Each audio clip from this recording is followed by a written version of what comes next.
You are listening to Paula Weldon come to you to talk haunted Vermont. However, in this season, we're going to take a look at some very interesting folklore, urban legends, and some true crime.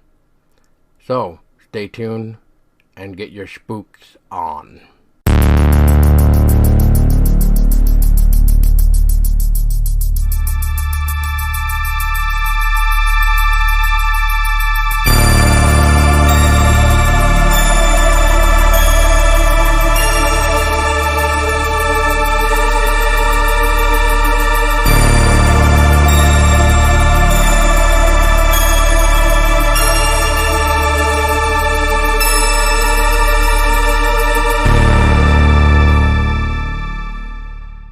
The intriguing mysteries and unexplained events associated with Bennington Triangle have caused many to speculate wildly about the possibility of mishaps, paranormal forces, disappearances, UFO, Bigfoot sightings, and more. Others believe that the birth of missing people between 1945 and the 1950s may have been the work of a serial killer. But the sheer lack of evidence to back this up, as well as the variety in the victims' ages and genders define the usual patterns of serial killers, likely rules out that theory as well. Others still contend that the disappeared met their demise at the claws of a mountain cat, such as a lynx, bobcat, or a catamount. However, bobcat and lynx are not known to be aggressive to humans, and the catamount has not been credibly sighted since before 1940 and has been declared extinct. All in all, when trying to tie the disappearances together in hopes of discovering a solution to the mysteries, there is a little to go on. The only known similarities between the most well-documented cases in the Bennington Triangle are the close proximity of the disappearances, the time of day when most were last seen between 3 p.m. and 4 p.m., and the time of year when most were last seen the final 3 months of the year. And with the little in the way of evidence, paranormal theories concerning the cases have taken hold. For those interested in the paranormal, such theories dovetail with other, more recent odd occurrences in the Bennington Triangle area. These occurrences include terrifying voices showing up on dead air radio, sightings of mysterious figures, unexplained navigation mishaps, and planes that mysteriously crash.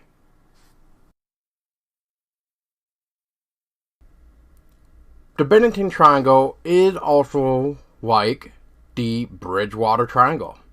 The Bridgewater Triangle is in Massachusetts and also is in the form of a triangle where everything inside the triangle has everything from disappearances, paranormal, UFO, Bigfoot, everything in this triangle. If you'd like to learn more, check out the Bridgewater Triangle documentary on Amazon Prime, or check out their merch at the Bridgewater Triangle Documentary.com for more. Now, let's get back to some of the Bennington Triangle missing people. So, we know that between 1940s and the 1950s there has been some. So, let's give you a little rundown of who and what got, unfortunately, met their demise or have yet to be found. So back in 1943, we have Carl Herrick. So in 1943, Carl was enjoying a hunting trip with his cousin, Henry, 10 miles northeast of Glastonbury town. The two became separated, and Carl never returned. Henry found Carl's body 3 days later in a bizarre scene. Carl's ribs had punctured his lungs, and the postmortem indicated that something had squeezed him to death. Henry reported that there were large bear prints around the corpse. However, experts say a bear would not have squeezed a man to death. 1945, a 74-year-old by the name Midi Rivers was a local hunting guide. Rivers led a party of 4 hunters around the area of Hell Hollow in the southwest woods of Glastonbury before he was suddenly lost. After an unsuccessful search, many still believed that this knowledgeable woodman would be able to survive and soon surface in town. However, this was not the case. Soon, more than 300 concerned locals and U.S. Army soldiers dispatched from Massachusetts Fort Devon combed through the vast wilderness for 8 days, turning up not a single shred of evidence as to the whereabouts of Rivers. Now, this next case that we're about to share is, in fact, still an open case here in Vermont and had been the influence behind our short film, The Terror Trail. Now, you may be wondering why, so here's a little rundown of Paula Weldon.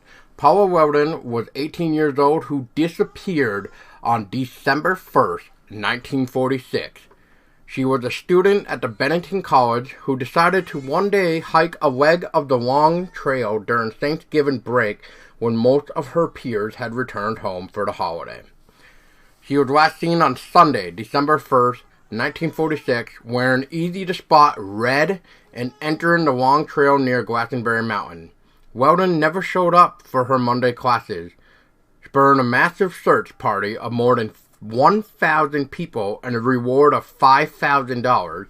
Despite the large turnout, numerous aircraft utilized, and variety of assistant law enforcement departments, no clues to her fate were ever discovered. Many, including Weldon's father, criticized the authorities' lack of methods in handling the case, which actively served as the catalyst for the founding of the Vermont State Police 7 months later. The case remains open to this day. So, she was wearing red, and that is exactly what, unfortunately, 2 people of the characters in Terror Trail, our little short film, which is available on YouTube, is actually wearing. So, in a way, this was the inspiration. So, does wearing red make you disappear? But you can also check this out on the Vermont Governor's. You can also check this out on the Vermont State Police Vermont.gov site, and it will be under the unsolved cold cases where Paula Weldon is still in need of finding answers. Even though this is 74 years later, I really don't know if any member of her family is even still alive, or if anybody really. And if they are, I'm assuming they still have no idea what happened to her on that very day. James E Tedford, who was 68 years old, also disappeared in December of 1949. Supposedly, James boarded a bus to Bennington after visiting relatives in St. Albans, Vermont. Numerous eyewitnesses, including the driver, later confirmed that Tedford had been in his seat as late as the last stop before Bennington. Yet, when the bus finally pulled into Bennington, Tedford was nowhere to be found. After he implausibly vanished into thin air while inside a moving vehicle, baffled passengers noted that Tedford's luggage and an open bus timetable remained on his seat. If the witnesses are correct, Tedford would have disappeared from his seat as the bus was traveling down Route 7 through the Bennington Triangle.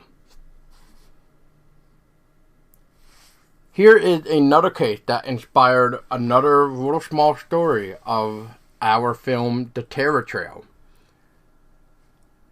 Paul Jepsen, 8 years old, who disappeared October 12, 1950.